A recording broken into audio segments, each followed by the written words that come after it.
Delikado yun. Mga pulis titigan lang. Magulat ka eh. Hindi kaya nalaglag yun sa Hindi, tricycle. pangganyo talaga. Alam mo naman pag ano. Libre pag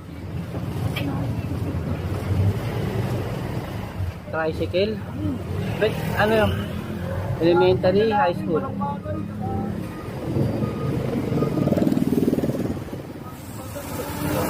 Driver, nakalunod sa gigante. Anong nakakita? Hindi nila pwede kasing buhatin yun eh. Parang Hindi nila pwede buhatin. magkakaroon talaga ng mga libre. Karamihan pa dyan ano, balagbag saka walang lisensya.